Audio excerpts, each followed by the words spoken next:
पहली बार ऐसा लग रहा है जैसे जम्मू कश्मीर हमारा है।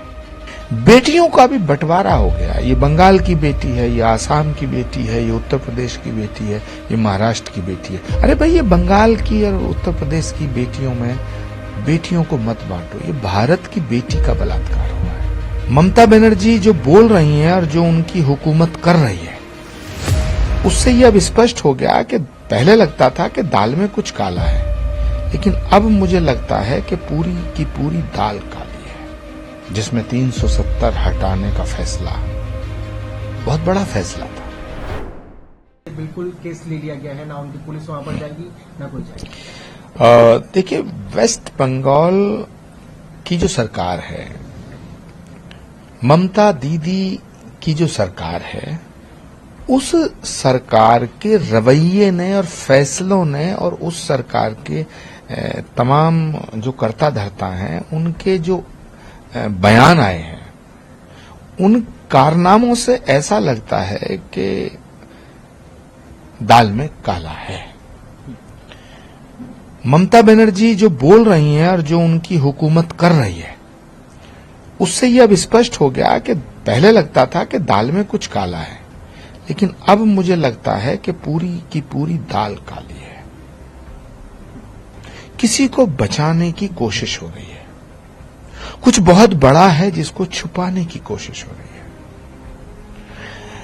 मुझे अफसोस के साथ कहना पड़ रहा है कि पूरा विपक्ष चुप है। अखिलेश यादव चुप हैं, उद्धव ठाकरे चुप हैं, राहुल गांधी चुप हैं, शरद पवार जी चुप हैं, सबके होंठ सिल गए हैं। मुझे लगता है कि विपक्ष ने बलात्कार को भी जाति और धर्म के नजरिए से देखना शुरू कर दिया है। बेटियों का भी बंटवारा हो गया। ये बंगाल की बेटी है, ये आसाम की बेटी है, ये उत्तर प्रदेश की बेटी है, ये महाराष्ट्र की बेटी है। अरे भाई, ये बंगाल की और उत्तर प्रदेश की बेटियों में बेटियों को मत बांटो। ये भारत की बेटी का बलात्कार हुआ है। थोड़ी बहुत शर्म करो, बोलो। दीदी को बोलना चाहिए। अखिलेश यादव को जाकर के बंगाल में दीदी से पूछना चाहिए। राहुल गांधी को जाना चाहिए, राहुल गांधी को पूछना चाहिए। राहुल गांधी से मैं कहना चाहता हूं, दीदी से पूछो कि ये बेटी के साथ क्या हुआ है। मैं राहुल जी से कहना चाहता हूं, डरो मत, दीदी से मत डरो, भारत की बेटी का साथ दो। बलात्कार को हिंदू, मुस्लिम और समाजवादी और टीएमसी और बीजेपी और कांग्रेस में मत बांटो। ये भारत की बेटी के अस्तित्व और अस्मिता का सवाल है। सियासत छोटी है, सच बड़ा है। समझो इस दर्द को। दीदी, आप भी बेटी हैं किसी की, आप भी बहन हैं, हम भी आपको दीदी बोल रहे हैं। जिसके साथ ये घोर अत्याचार हुआ है, वो भी किसी की बेटी थी, वो भी किसी की दीदी थी, आप भी दीदी हैं। अपनी अंतरात्मा से सवाल करो, जागृत करो अपने आप को। मैं भारत सरकार के गृह मंत्री अमित शाह जी का धन्यवाद अदा करना चाहता हूं कि उन्होंने उस मेडिकल कॉलेज की सुरक्षा को सेंट्रल फोर्सेस के अधीन करने का फैसला लिया है। देखिए, 1947 के बाद, यानी देश की आजादी के बाद, इन 75 सालों में पहली बार ऐसा लग रहा है जैसे जम्मू कश्मीर हमारा है। कश्मीर भारत का हिस्सा है, अभिन्न अंग है, ये सब कहते थे। भाषणों में जम्मू कश्मीर भारत का अभिन्न अंग था, लेकिन जमीन पर अभिन्न अंग नहीं था। प्राइम मिनिस्टर नरेंद्र मोदी जी के नेतृत्व में जो फैसला लिया गया, जिसमें 370 हटाने का फैसला बहुत बड़ा फैसला था।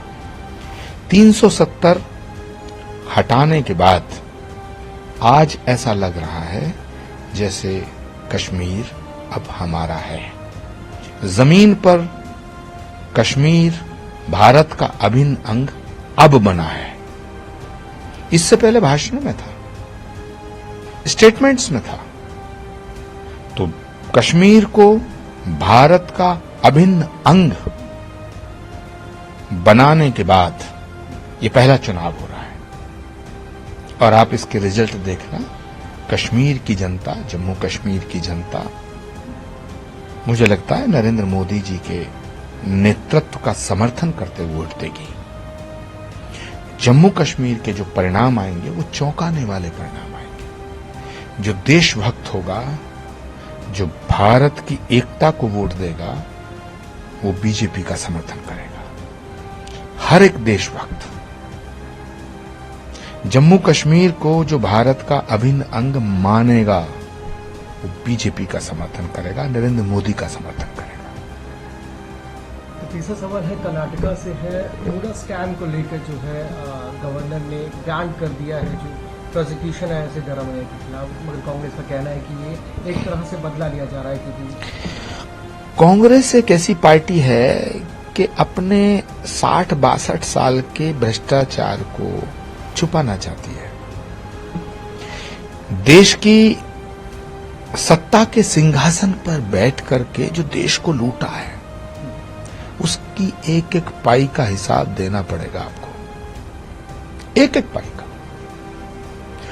बड़ी विडंबना है, एक बड़ा विचित्र मामला है कि इनके भ्रष्टाचार पे जैसे ही हमला होता कहते हैं ये लोकतंत्र खतरे में। अरे भाई, भ्रष्टाचार देश को लूटा है ना, अब हिसाब देने का समय आ गया। जब हिसाब मांगते हैं और ईडी सीबीआई कहता भाई इधर आओ जरा बात बताओ, कहते हैं साहब ये लोकतंत्र पर प्रहार है। भ्रष्टाचार के खिलाफ कोई फैसला लोकतंत्र के खिलाफ कैसे है? भ्रष्टाचार के खिलाफ अगर मुहिम नरेंद्र मोदी चलाते हैं तो वो लोकतंत्र पर हमला कैसे हो जाता है? मेरी तो समझ में नहीं आया। खड़गे जी बताएं। अब कल को अगर कोई खड़गे जी के बेटे की हिसाब मांगेगा कि ये कहां से चल के यात्रा कहां आई, तो ये कहेंगे साहब ये दलितों पर हमला है, ये पीड़ित शोषितों पे हमला है। अरे लूट करी है भाई आपने, रिकॉर्ड तो देना पड़ेगा, हिसाब देना पड़ेगा। ये पैसा तुम्हारा थोड़ी है, ये पैसा देश का है। देश की संपदा को 60 साल लूटा है। अब ईडी सीबीआई अगर पूछती है भाई ये पैसा इतना आया कहां से, क्या करोगे इसका, तो कहते हैं साहब ये लोकतंत्र पर हमला है। मुझे लगता है विपक्ष बहुत ज्यादा इस लूट को ज्यादा देर तक अब छुपा नहीं पाएगा। और देखना बहुत जल्दी वो समय आने वाला है कि ये विपक्षी पार्टियां सब एक दूसरे का सिर फोड़ेंगे कि तू ज्यादा बड़ा बेईमान, तू ज्यादा बड़ा बेईमान, तू ज्यादा बड़ा। कांग्रेस कहेगी समाजवादी बहुत बड़ी बेईमान, अखिलेश जी कहेंगे कांग्रेस बहुत बड़ी बेईमान है, केजरीवाल जी कहेंगे कांग्रेस, वो तो कहते ही हैं कि ये सब चोर हैं, इकट्ठे हैं, वो तो उनके कई स्टेटमेंट है। तो अब विपक्ष फैसला करे कि कौन सबसे बड़ा बेईमान है। लेकिन मैं कहना चाहता हूं कि भ्रष्टाचार के खिलाफ इस लड़ाई को लोकतंत्र पर हमला मत कहो, लोकतंत्र की मर्यादा का ख्याल रखो। हे भारत के विपक्ष के मूर्धन्य नेताओं, मैं आपसे हाथ जोड़ के निवेदन करना चाहता हूं कि जितना माल छुपा रखा है वो देश को समर्पित कर दो, फिर लोकतंत्र मजबूत होगा।